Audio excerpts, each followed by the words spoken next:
You ask Tiger to solve. This deals with linear equations with one unknown. The final result is y equals 8. Let's solve it step by step.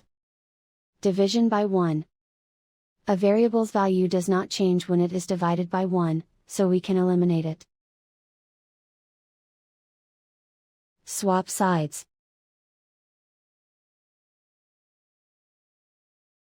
Group all constants on the right side of the equation. Subtract 12 from both sides. Group like terms. Simplify the arithmetic.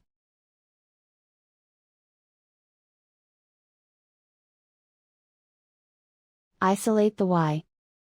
Divide both sides by 3. Simplify the fraction. Find the greatest common factor of the numerator and denominator. Factor out and cancel the greatest common factor. And so the final result is y equals 8.